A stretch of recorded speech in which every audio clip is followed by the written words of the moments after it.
কখনো কখনো আপনি কি অর্জন করেছেন তার থেকেও বেশি গুরুত্বপূর্ণ হলো এটা যে আপনি কি ত্যাগ করেছেন।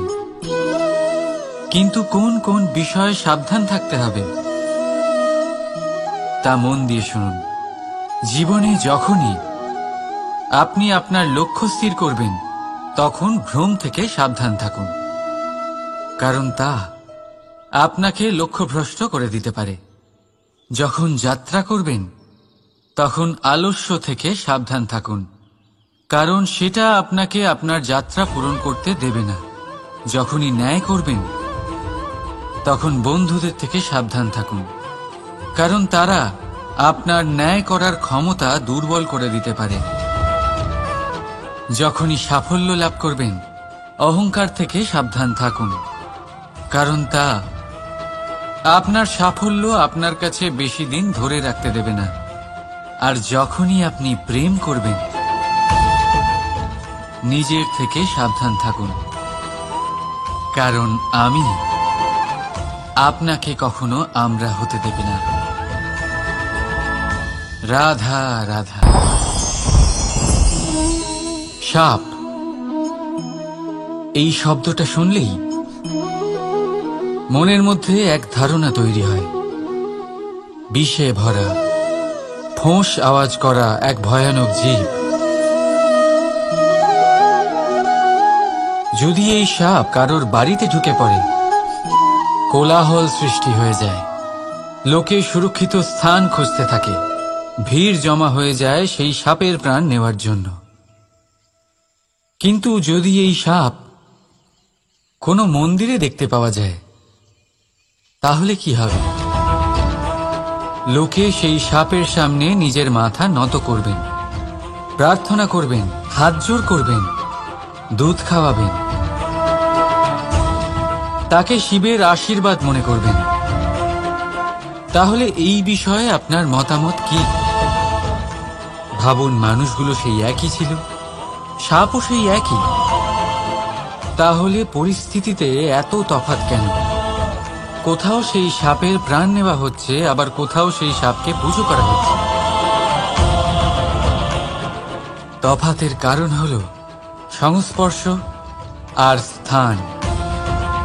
যখন সেই সাপ শিবের সংস্পর্শে ছিল, মন্দিরের পবিত্র আবহাওয়াতে ছিল, তখন সে দেবতুল্য হয়ে উঠেছিল, নয়তো সে আমাদের কাছে শত্রুই ছিল, তাই না?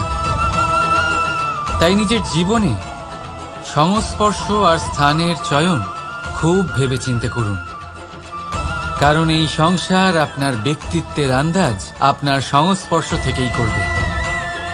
আর হ্যাঁ, এখানে বিষয় ধনী বা গরিবের নয়, এখানে বিষয় হল সংস্কারী আর সদাচারীর সঙ্গে। সদাচারীর সঙ্গ সবসময় সম্মানের কারণ হয়। রাধা রাধা। এই সংসারে জ্ঞানী কে?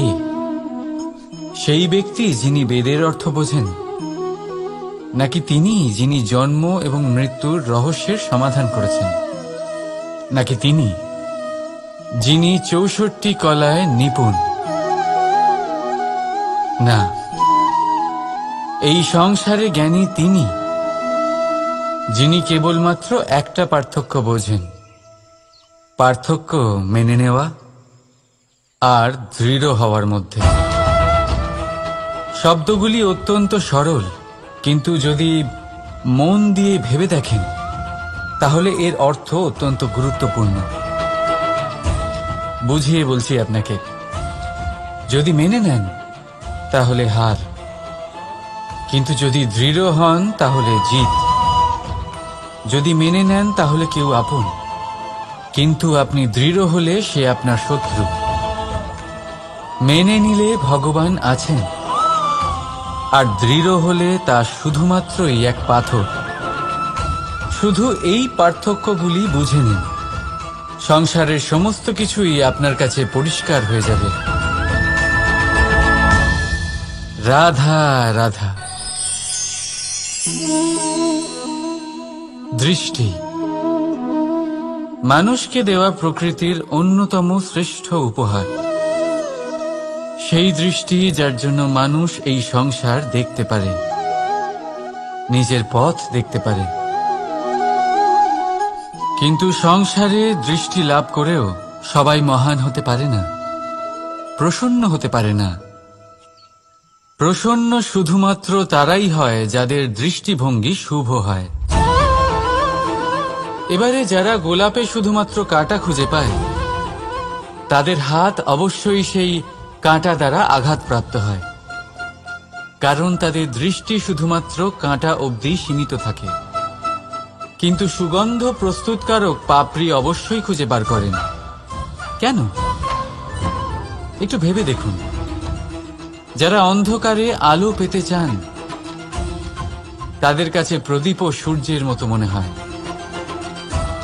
কিন্তু যারা খুঁত বার করতে চান, তারা সেই প্রদীপের নিচে অন্ধকারই খুঁজে পান। যারা ভালোবাসা পেতে চান, তারা অচেনা মানুষের মধ্যেও স্নেহ খুঁজে পান। নয়তো কাউকে পেয়েও তাদের না চিনতে পারা মানুষের অভাব নেই। দৃষ্টি আমাদের দেখায়, কিন্তু দৃষ্টিভঙ্গি আমাদের সেটা দেখায় যা আমরা দেখতে চাই। যেমন আপনার ভাবনা হবে, সেটাই সত্যি হয়ে আপনার সামনে আসবে। তাই আপনার ভাবনাগুলিকে শুভ করুন আর ভালোবেসে বলুন, রাধা রাধা। আমার সামনে রয়েছে গরুর দুধ, যা 2 দিন পর্যন্ত ভালো থাকে। যদি এই দুধ গরম করে জমানো হয়, তাহলে তৈরি হয় দই, যা 3-4 দিন অবধি ভালো থাকে। যদি এই দইকে মন্থন করেন, তৈরি হবে মাখন, যা অনেক সপ্তাহ ভালো থাকে।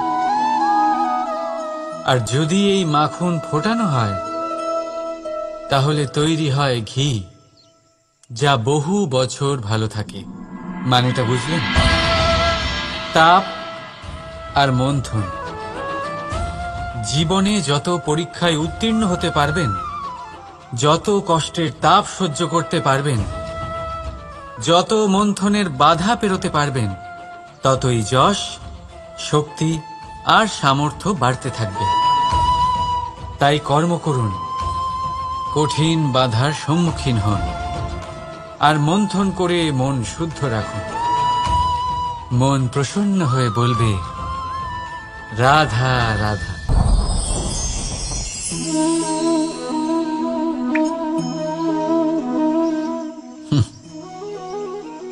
আকাশ থেকে ঝরে পড়া বৃষ্টির ফোঁটা বড়ই শীতল, মিষ্টি আর পবিত্র হয়। কিন্তু সবার ভাগ্য ভিন্ন ভিন্ন হয়। এবারে দেখুন, যদি কোনো ফোঁটা কলা পাতায় পড়ে, তা শিশির হয়ে থেকে যায়। প্রকৃতির সৌন্দর্য বাড়ায়, প্রাণীদের তৃষ্ণা মেটায়। যদি কোনো ফোঁটা ঝিনুকে পড়ে, তা মুক্ত হয়ে যায়। আর যদি কোনো ফোঁটা সাপের মুখে পড়ে, তাহলে তা বিষ হয়ে যায়। এখানে সবার উৎপত্তি একই, কিন্তু গুণ ভিন্ন ভিন্ন হয়। কেন? কি কারণ এটার? কারণ হলো সংস্পর্শ। সংস্পর্শ বড়ই প্রভাবশালী হয়। চাইলে সে আপনার উত্তরণ ঘটাতে পারে, আবার চাইলে আপনার পতনও ঘটাতে পারে। এবার বৃষ্টির ফোঁটা এটা চয়ন করতে পারে না যে তার সংস্পর্শ কি হবে, তার ভাগ্য কি হবে। কিন্তু আমরা তো মানুষ, আমরা তো আমাদের সঙ্গ বাছতে পারি। তাই ভাবনা চিন্তা করে নিজের সঙ্গ বাছুন। এই চয়ন কিন্তু আপনারই, আর এর পরিণামও আপনাকেই ভোগ করতে হবে। রাধা রাধা।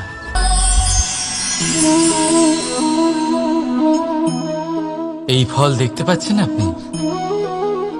সবাই জানে এই ফলের থেকে বেরোনো বীজ একটা নতুন বৃক্ষকে জন্ম দেবে, যে নতুন বৃক্ষ আবার এমন এক ফলের জন্ম দেবে। কিন্তু আপনি কি কখনো ভেবে দেখেছেন, ফল আর বীজের সম্পর্ক এতই গভীর, অথচ বৃক্ষের মূল আর বৃক্ষের শাখার মধ্যে এত দূরত্ব কেন? কারণ দূরত্ব অতি আবশ্যক। যদি আপনি কাউকে নিজের কাছে চিরকালের জন্য রাখতে চান, তখন তাদের থেকে দূরত্ব কিছু সময় দরকারি। এই দূরত্বই হলো সেই কারণ যার জন্য আপনি আপনার সঙ্গীর মাহাত্ম্য বুঝতে পারেন। এই দূরত্বের জন্যই আপনি আরো প্রেরণা পান যাতে তাদের সাথে আবার দেখা হয়। আর সেই জন্য মনে রাখবেন, দূরত্ব কখনোই খারাপ নয়। ফলের থেকে বীজের এই দূরত্বই নতুন ফল হওয়ার কারণ হয়ে দাঁড়ায়। প্রেমের আসল পরীক্ষা হয় এই দূরত্ব দিয়েই। তাই দূরত্বের সাথেও প্রেম করুন, আর ভালোবেসে বলুন, রাধা রাধা। কস্তুরী তাকে ধারণ করে যে হরিণ তার নাভিতে থাকে, কিন্তু সেই হরিণ ওই কস্তুরীর সুগন্ধ নিয়ে তা পাওয়ার জন্য এদিক ওদিক ছুটে বেড়াতে থাকে। সেই হরিণ এই কস্তুরী অবশ্যই পেতে পারে যদি সে নিজের ভেতরে উঁকি মেরে দেখে। এবারে দেখুন, সুর বাঁশির মধ্যেই থাকে, শুধু প্রয়োজন তাকে খুঁজে বার করার চেষ্টা, অবিরাম চেষ্টা। ঠিক এরকমই হয় আমাদের শক্তি, যা আমাদের ভিতরে লুকিয়ে আছে। ভাবুন, যখন পরমাত্মা আমাদের ভেতরেই আছেন, তখন তাকে আমরা বাইরে খুঁজব কেন? আমরা নিজেদের অন্তরে তখনই দেখি যখন অপরের থেকে সাহায্যের সমস্ত আশাই শেষ হয়ে যায়। তাই জীবনে কেউ সাহায্য করবে এই আশা করে বসে থাকবেন না, নিজেই নিজেকে সাহায্য করুন। রণক্ষেত্রে আপনি ভালো সারথি পেতেই পারেন, কিন্তু জীবনের এই যাত্রাপথে আপনাকেই নিজের সারথি হতে হবে। রাধা রাধা। আমার দাদা আমাকে অনেকবার বলেছেন, কানাই তুমি তো স্বয়ং নারায়ণ, তুমি এক তুড়িতেই সবকিছু এমনি ঠিক করে দাও না কেন? এবার দাদাকে কি করে বোঝাবো? আচ্ছা, আপনি নিজেই ভেবে দেখুন, সিংহকে জঙ্গলের রাজা বলা হয়, কিন্তু সিংহ শুধুমাত্র তার ইচ্ছে প্রকাশ করলেই কোনো হরিণ কি নিজেই হেঁটে তার কাছে আসবে? নিজেই কি রাজি হয়ে যাবে তার আহার হওয়ার জন্য? না, কখনোই না। যে কোনো কাজকে সফল করে তোলার জন্য আপনাকে চেষ্টা করতে হবে, পরিশ্রম করতে হবে, যাতে সেই কাজ ভালোভাবে সম্পন্ন হয়। শুধু ইচ্ছে দিয়েই কোনো কার্যসিদ্ধি হবে না। ইচ্ছে থেকে স্বপ্ন তৈরি হয়, তবে সেইগুলো সফল করতে গেলেও আপনাকে পরিশ্রম তো করতেই হবে। মনে করুন আপনার ইচ্ছে হলো খেতে, আর কোনো দয়ালু ব্যক্তি এসে আপনার সামনে খাবার রেখে দিল। তাও তা খেতে গেলে পরিশ্রম আপনাকেই করতে হবে। যদি ভালোবাসার ইচ্ছে থাকে, তাহলেও নিঃস্বার্থ নিষ্পাপ মনে ভালোবাসুন। দেখুন, আপনি স্বপ্নে অবশ্যই উঠতে পারেন, কিন্তু এই পৃথিবীতেই আপনাকে বেঁচে থাকতে হবে। আর যদি এই ধরিত্রীতে আপনি এগিয়ে যেতে চান, তাহলে এই ভূমিকে পা দিয়ে আপনাকে পিছনে ঠেলতেই হবে। রাধা রাধা। জীবনে আমাদের অনেকের সাথে দেখা হয়, অনেকের সাথে বাক্যালাপ হয়। বহু মানুষকে প্রসন্ন বলে মনে হয়, আবার বহু মানুষকে চিন্তিত বলে মনে হয়। কিন্তু আপনি যদি এটা বোঝার চেষ্টা করেন যে কে বেশি প্রসন্ন থাকে আবার কে বেশি চিন্তিত থাকে, তাহলে আপনি এটা লক্ষ্য করবেন যে বৃদ্ধ আর যুবক বেশিরভাগ সময় চিন্তিত থাকেন। অন্যদিকে বালক সর্বদাই প্রসন্ন থাকে, চিন্তার কোনো রেশই থাকে না। এর কারণ কি? এবারে আপনি বলবেন, এ তো সহজ বিষয়। বালকদের মধ্যে এত বোধই কোথায় যে তারা জীবনের সমস্যা বুঝতে পারবে, কষ্ট বুঝতে পারবে, দায়িত্ব বুঝতে পারবে? বিষয়টা আসলে তা নয়। বৃদ্ধের বিষয়ে যদি আমরা কথা বলি, তবে বৃদ্ধ নিজের বিগত সময় নিয়ে ভাবতে ভাবতে মনে মনেই দুঃখী হয়ে যায়। যুবক নিজের ভবিষ্যতের বিষয়ে ভেবে ভেবে চিন্তা করতে থাকে আজ। কিন্তু বালক শুধুমাত্র বর্তমানে বেঁচে থাকে, আর সেই জন্যই প্রসন্ন থাকে। দেখুন, বিষয়টা অত্যন্ত সরল।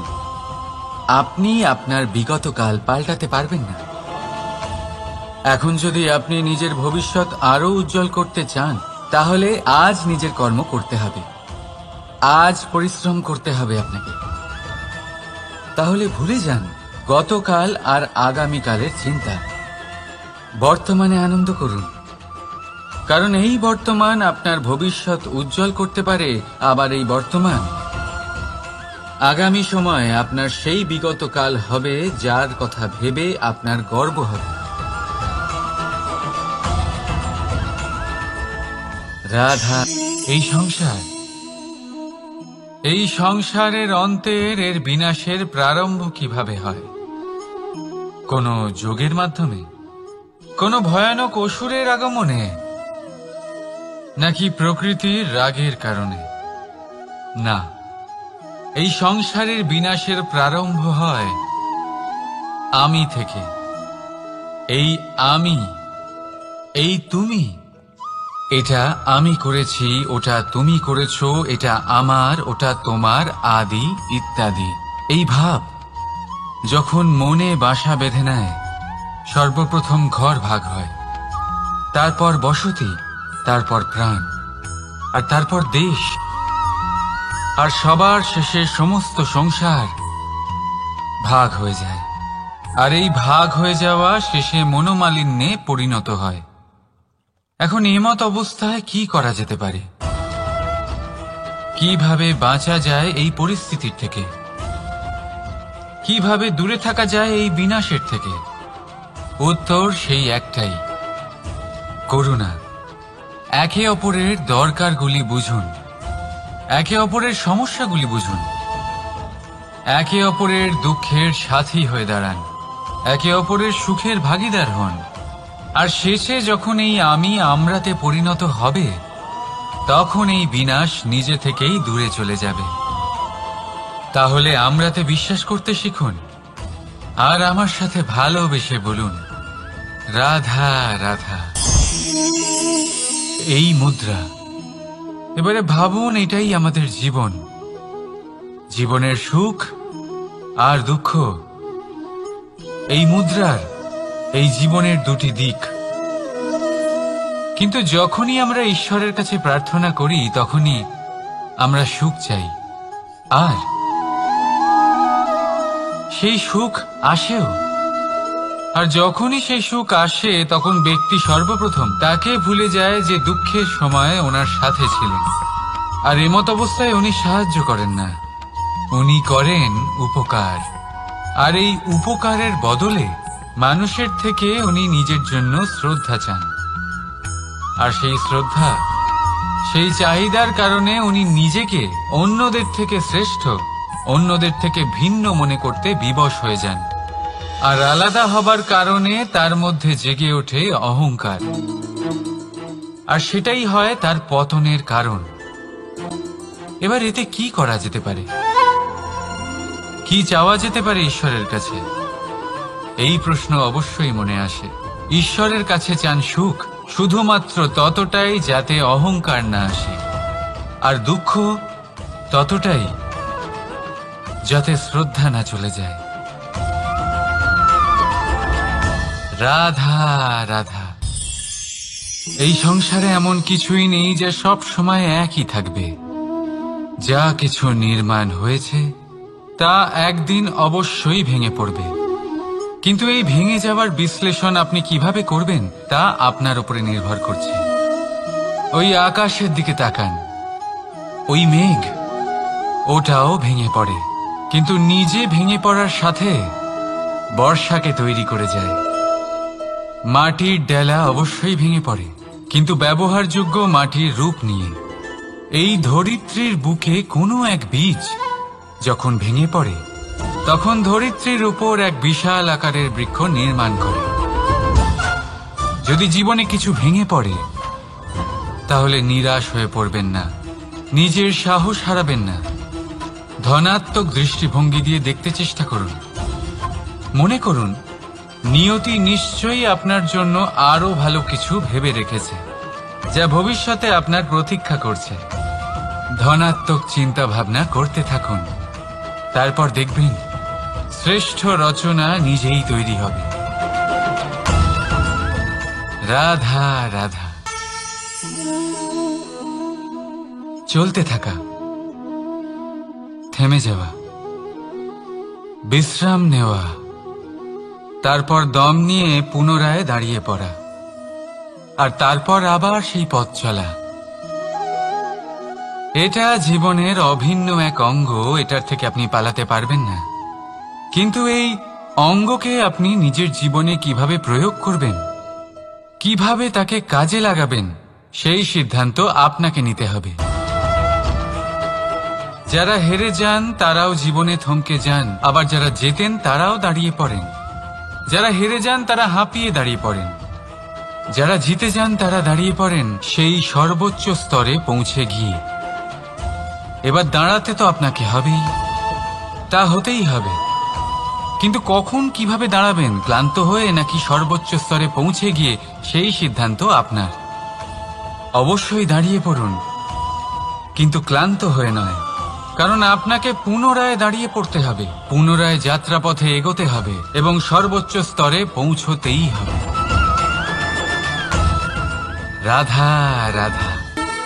স্বপ্ন, আমরা জীবনে স্বপ্ন দেখতে থাকি, সেটা পূরণ করার পূর্ণ প্রয়াস করে থাকি। কিন্তু এই স্বপ্ন পূরণ না হওয়ার পরিস্থিতিতে আমরা ভেঙে পড়ি, ছিন্ন বিচ্ছিন্ন হই, আর তারপর এই বোঝা আমরা আগামী প্রজন্মের ওপর রীতিমতো চাপিয়ে দিই। আমরা এটাই মনে করি যে আমরা যেটা হতে পারিনি সেটা আমাদের সন্তান অবশ্যই হবে। আমরা যা কখনো পাইনি আমাদের সন্তান অবশ্যই তা পাবে। এটা যে অনুচিত সেটা আমরা ভাবি না, কিন্তু এটা ভুল, আর এই ভুল আমরা সকলেই করে থাকি। সন্তান প্রকৃতি আর পরমাত্মার আশীর্বাদ। ওদের ভেতরে তাদের নিজের একটা অস্তিত্ব লুকিয়ে থাকে, সেটা মন দিয়ে দেখুন তো।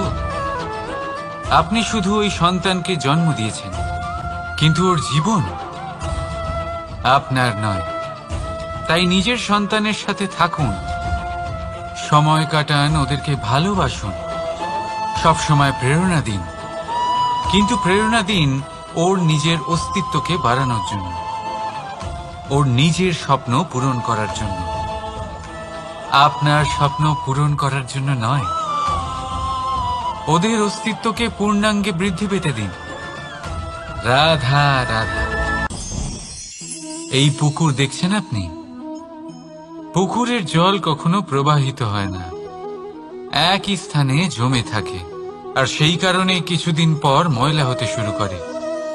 কিন্তু তাও আমরা একে ত্যাগ করি না, আমরা তবুও একে পুজো করি। শুধুমাত্র এই কারণে নয় যে অতীতে সে আমাদের তৃষ্ণা মিটিয়েছে, কিন্তু এই কারণেও যে যদিও বা সে ভবিষ্যতে আমাদের তৃষ্ণা না মেটায়, কিন্তু প্রয়োজন হলে আগুন অবশ্যই নেভাতে পারে। ঠিক সেই রকমই হয় আমাদের সম্পর্ক, সম্পর্ক যা আমরা বহু বছর পরিশ্রম করে তৈরি করি, যে দরকার পড়লে আমাদের সহায়ক হয় কোনো না কোনোভাবে। সেই জন্য সম্মান করতে শিখুন এই সম্পর্কগুলিকে, শিখুন এই সম্পর্কগুলিকে অটুট রাখতে। কথায় কথায় এই সম্পর্কগুলিকে ভেঙে দিতে শিখবেন না। রাধা রাধা। বিষ, এই শব্দটা শুনলেই মনে অনেক কল্পনা জন্ম নেয়। কল্পনা অসহ্যকর তিক্ততা, কল্পনা অত্যন্ত বেদনাদায়ক মৃত্যু। এবার যদি আপনাকে জিজ্ঞেস করা হয় যে সবচেয়ে বিষাক্ত বিষ কোনটা, তাহলে আপনি কি বলবেন? কেউ বলবে সর্পের বিষ, কেউ বলবে কাঁকড়া বিছের, কেউ বলবে কালকেউটের বিষ। কিন্তু না, এই সমস্ত রকম বিষ সেই বিষের সামনে টিকতে পারবে না যাকে আমরা বলে থাকি কানের মধ্যে ঢালা বিষ। শুনতে অত্যন্ত মিষ্টি, কিন্তু তিক্ততায় অত্যন্ত বিষাক্ত। পেটের মধ্যে যাওয়া এই বিষ শুধুমাত্র একটি মানুষের মৃত্যুর কারণ হয়, কেবল একটি। কিন্তু কানের মধ্যে ঢালা এই বিষ একাধিক সম্পর্কের নাশ করতে পারে। আর এটাতে সেই ব্যক্তির ভুল নেই যে আপনার কানে বিষ ভরেছে, আপনি তাকে দোষ দিতে পারেন না। এখানে দোষ আপনার নিজের, যে এই বিষকে আপনি নিজের উপরে প্রভাব ফেলতে দিয়েছেন, এই বিষকে সুযোগ দিয়েছেন আপনার ক্ষতি করতে। এটা আপনার ভুল। সেই জন্য কুমন্ত্রণায় কখনো কান দেবেন না। আপনার মনে ভালোবাসার দৃঢ়তা জাগিয়ে তুলুন আর নষ্ট করে দিন এই সংসারের সমস্ত বিষের প্রভাবকে। রাধা রাধা। জীবন, আমাদের এই জীবন, সুখ আর দুঃখ, এই দুইয়ের মিশ্রণ। এদের সংমিশ্রণই জীবনের ভারসাম্য বজায় রাখে। এখন এই সুখ, সুখ এমন এক বস্তু যাকে সবাই খুঁজে চলেছে। দুঃখ এমন এক অনুভূতি যা সবার কাছে আছে। আমাদের প্রত্যেকের জীবনে সুখ আর দুঃখ আসতে থাকবে আর যেতেও থাকবে। এটা অবশ্যই জীবনে থাকবে। কিন্তু সফলতা, এটা সবার জীবনে আসে না। কেন? কারণ এই সফলতা সুখ আর দুঃখের দ্বারা প্রাপ্ত হয় না। সফলতা প্রাপ্ত হয় নিজের উপরে বিশ্বাস করতে থাকলে। আকাশের ওই সূর্যকে দেখুন, সূর্যের বিশ্বাস আছে নিজের উপর যে সে সমস্ত জগৎকে আলোকিত করতে পারবে, নিজের প্রথম রশ্মি দিয়ে অন্ধকারকে দূর করতে পারবে। সূর্য এই বিশ্বাস নিয়েই আসে, আর কিছুক্ষণের মধ্যেই সমস্ত সংসার থেকে অন্ধকারকে বিনাশ করে ফেলে সে। তাহলে মনে রাখবেন, এই সুখের আভাস, এই দুঃখের অনুভূতি আসতেও থাকবে আর যেতেও থাকবে। শুধু নিজের উপরে বিশ্বাস রাখুন, তারপর দেখবেন এই সফলতা আপনার দাস হয়ে থাকবে। রাধা রাধা। চাঁদ কত শ্রেয়, শুভ্র, কত সুন্দর। কিন্তু যদি আপনি মনোযোগ সহকারে দেখেন তাহলে দেখবেন এই চাঁদেও দাগ আছে। আর এই দাগগুলি থাকার কারণে কি এই চাঁদের মাহাত্ম্য কখনো কমে যায়? কখনো নয়। এর কারণ হলো চাঁদের নিরন্তর চেষ্টা। একবার এই আকাশে দেখুন, এই অন্ধকার সবসময় চেষ্টা করে চাঁদকে ঢেকে দেওয়া, কিন্তু এই চাঁদ সবসময় এই অন্ধকারের সাথে লড়াই করতে থাকে। অমাবস্যা থেকে শুরু করে চাঁদের এই যাত্রা পূর্ণিমা অবধি পৌঁছেই যায়। আর তাই এই চাঁদের পুজো করা হয়, এই কারণে এই চাঁদকে মাহাত্ম্য দেওয়া হয়। এইভাবেই যদি আপনার মধ্যে কোনো দোষ থাকে, কোনো খারাপ কিছু থাকে, তাহলে সেটা কোনো বড় ব্যাপার নয়। চেষ্টা করুন সেটাকে শুধরে নেওয়ার। কিন্তু সেই কারণে নিজেকে খারাপ মনে করা, এটা অনুচিত। নিজের ভুলগুলো, নিজের দোষগুলো, নিজের খারাপ দিকের কথা ভুলে আপনি এই সংসারের ভালোর দিকে প্রস্থান করেই দেখুন না। আপনি দেখবেন আপনার অন্তরের তেজ ঠিকরে বেরোচ্ছে। রাধা রাধা। এই পিঁপড়েদের দেখছেন আপনি? সবাই একই রকমের। এদের মধ্যে তফাৎ খুঁজে বার করা অসম্ভব। মনে হয় যেন ওদের আলাদা আলাদা অস্তিত্বই নেই। কিন্তু যদি আপনি মন দিয়ে দেখেন তাহলে দেখবেন প্রতিটা পিঁপড়ের আলাদা কাজ নির্ধারিত, তাদের আলাদা অস্তিত্ব আছে। কেউ বাড়ি বানানোর জন্য মাটি সংগ্রহ করতে পটু, কেউ ঢিপি বানাতে পটু, কেউ খাবার খোঁজায় পটু, আবার কেউ সেই খাবার আনায় পটু। ঠিক সেরকমই হয় মানুষেরা। মনে হতেই পারে সবাই একই রকম, কিন্তু প্রতিটা মানুষের ব্যক্তিত্ব, প্রতিটা মানুষের অস্তিত্ব ভিন্ন হয়। আর সত্যি কথা বলতে কি, প্রতিটা মানুষের ভিন্নতাই আমাদের প্রগতির দিকে নিয়ে যায়। ভাবুন, যদি আপনাকে কারোর সাথে হাত মিলিয়ে চলতে হয়, তাহলে আপনাকে আপনার সোজা হাত তার উল্টো হাতে ধরে এগোতে হবে। এটাই সৃষ্টিকর্তার সৃষ্টির নিয়ম। ভিন্নতা, এই ভিন্নতাকে আশীর্বাদ ভেবে চলুন, এতে কোনো খারাপ নেই। রাধা রাধা। দাদা আমাকে বহুবার জিজ্ঞেস করেন যে কানাই, তুমি রাধার সাথে এই সংসারকে প্রেম শেখাতে এসেছো, তাহলে কেন তুমি রাধাকে এত বিরক্ত করো? কেন ও তোমাকে বিরক্ত করে? কেন এই ঝগড়াঝাটি হয়? কেন এই টানাপোড়েন চলে? এবার এটার উত্তর আমি কিছুটা এইভাবে দিতে চাই। পিঁপড়ে সেই বাড়িতেই প্রবেশ করে যেখানে মধু উপস্থিত আছে। যদি আপনার বাড়িতে মধু থাকে, কোনো মিষ্টি জিনিস থাকে, মিষ্টত্ব থাকে, তাহলে পিঁপড়ে সেখানে অবশ্যই প্রবেশ করবে। ঠিক এইরকমই হয় আমাদের সম্পর্ক। এর মধ্যে ছোটখাটো ঝগড়াঝাটি, টানাপোড়েন, রাগ করা, মন ভাঙানো, এই সব তো চলতেই থাকে। বিশেষ করে সেই সম্পর্কগুলিতে যেখানে মিষ্টত্ব আছে। মনে রাখবেন, যেই সম্পর্কে কোনো খুনসুটি নেই, রাগ করা, মান ভাঙানো নেই, কোনো ছোটখাটো ঝগড়াঝাটি নেই, সেই সম্পর্ক শুধুমাত্র মস্তিষ্ক দিয়ে পালন করা হচ্ছে, মন থেকে নয়। তাই মন থেকে ভালোবাসতে শিখুন। আর এই ছোটখাটো ঝগড়াঝাটির, এই অম্ল মধুর খুনসুটির আনন্দ উপভোগ করুন, কারণ এতেও ভালোবাসা আছে। রাধা রাধা। এই পুস্তক বড়ই কাজের জিনিস।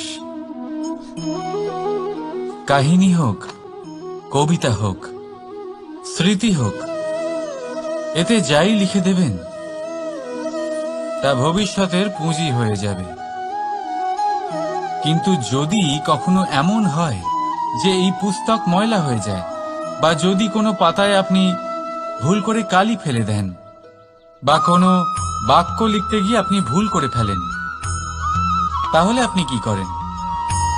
সেই পুস্তক কি আপনি তুলে ফেলে দেন? না, তাই তো।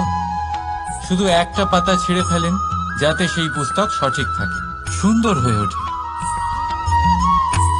এই পুস্তকের মতোই হয় আমাদের সম্পর্ক। তার সেই এক পাতা, একটা ভুল। তাই যে কোনো সম্পর্কে যদি কারোর কোনো ভুল হয়ে গিয়ে থাকে, তাহলে সেই ভুলকে সম্পর্ক থেকে দূরে করা সঠিক হবে। সেই ভুলকে ভুলে যাওয়াই সঠিক হবে। সেই সম্পর্ক ভাঙা নয়, সেই সম্পর্ক সামলে রাখুন। কারণ ভুল তো সবার দ্বারা হয়। যদি এরকম করেন, তবেই জীবনরূপী পুস্তক আরো সুন্দর হয়ে উঠবে। একে অপরকে ক্ষমা করতে শিখুন, একে অপরের ভুলকে ভুলে যেতে শিখুন। তারপর দেখবেন এই জীবনে আরো আনন্দ আসবে, আর এই সম্পর্ক নিঃশ্বাস নিতে থাকবে। রাধা রাধা।